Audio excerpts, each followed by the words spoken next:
ఆదికాండము 28వ అధ్యాయము. Genesis chapter 28. ఇస్సాకు యాకోబును పిలిపించి అతన్ని ఆశీర్వదించాడు.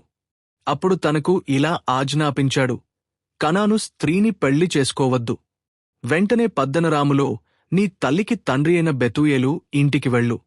అక్కడ నీ తల్లి సోదరుడైన లాబాను కుమార్తెలలో ఒకరిని భార్యగా చేసుకో. సర్వశక్తిగల దేవుడు నిన్ను దీవించి నిన్ను ఫలభరితంగా చేసి జనాంగాల సమాజంగా విస్తరించేలా సంఖ్యాపరంగా వృద్ధి చేయునుగాక. ఆయన నీకును నీ వారసులకు అబ్రాహాముకు ఇచ్చిన ఆశీర్వాదం ఇచ్చునుగాక. తద్వారా నీవు పరదేశిగా ఉన్న ఈ దేశాన్ని, దేవుడు అబ్రాహాముకు ఇచ్చిన దేశాన్ని నీవు స్వాధీనం చేసుకుంటావు. తర్వాత ఇస్సాకు యాకోబును పంపివేశాడు. అతడు పద్దనరాముకు, యాకోబు ఏశావుల తల్లైన రిబ్కా సోదరుడైన లాబాను దగ్గరకు వెళ్లాడు. లాబాను సిరియావాడైన బెతూయేలు కుమారుడు. ఇస్సాకు యాకోబును దీవించి పద్దనరాముకు పంపి అక్కడే అతడు భార్యను చూసుకోవాలని, కనాను స్త్రీని పెళ్లి చేసుకోవద్దు అని చెప్పాడని, యాకోబు తన తల్లిదండ్రులకు లోబడి పద్దనరాముకు వెళ్లాడని ఏశావు తెలుసుకున్నాడు. 8 అప్పుడు ఏశావు కనాను స్త్రీలంటే తన తండ్రి ఇస్సాకుకు ఇష్టం లేదని గ్రహించాడు. 9 కాబట్టి అతడు తనకున్న భార్యలు కాక ఇష్మాయేలు దగ్గరకు వెళ్లి అబ్రాహాము కుమారుడైన ఇష్మాయేలు కుమార్తె నెబాయోతు సోదరియైన మహలతును భార్యగా చేసుకున్నాడు. యాకోబు బెయేర్షెబను విడిచి హారాను వైపు వెళ్లాడు. ఒక స్థలం చేరిన తర్వాత సూర్యాస్తమయం అయినందున రాత్రికి అక్కడే ఉండిపోయాడు. అక్కడే ఉన్న రాళ్లలో ఒకటి తీసుకుని తలగడగా పెట్టుకుని పడుకున్నాడు. అతడు ఒక కల కన్నాడు. అందులో ఒక నిచ్చెన భూమిమీద నుండి ఆకాశాన్ని అంటి ఉంది.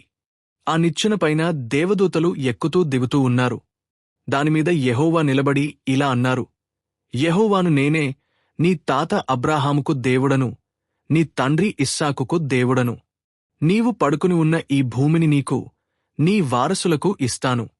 నీ సంతానం భూమిపై ఇసుక రేణువుల్లా అవుతారు. నీవు పడమర, తూర్పు, ఉత్తర, దక్షిణాలకు వ్యాపిస్తావు. భూమిపై ఉన్న సర్వజనాంగాలు నీ ద్వారా, నీ సంతానం ద్వారా దీవించబడతారు. నేను నీతో ఉంటాను. నీవు వెళ్లే ప్రతి చోట నిన్ను సంరక్షిస్తాను. ఈ దేశానికి మళ్లీ రప్పిస్తాను. నేను నీకు వాగ్దానం చేసింది నెరవేర్చే వరకు నిన్ను విడువను. యాకోబు నిద్రలేచి, ఖచ్చితంగా ఈ స్థలంలో యెహోవా ఉన్నారు, నేను అది గ్రహించలేకపోయాను అని అనుకున్నాడు. అతడు భయపడి ఇలా అన్నాడు, ఈ స్థలం ఎంత అద్భుతమైనది! ఇది దేవుని మందిరమే కాని ఇంకొకటి కాదు. ఇది పరలోక ద్వారము. మర్నాడు తెల్లవారినప్పుడు యాకోబు తన తలగడగా పెట్టుకున్న రాయిని తీసుకుని దానిని స్తంభంగా నిలిపి దాని మీదుగా నూనె పోశాడు. ఆ స్థలానికి బేతేలు అని పేరు పెట్టాడు. ముందు ఆ పట్టణం లూజు అని పిలువబడేది.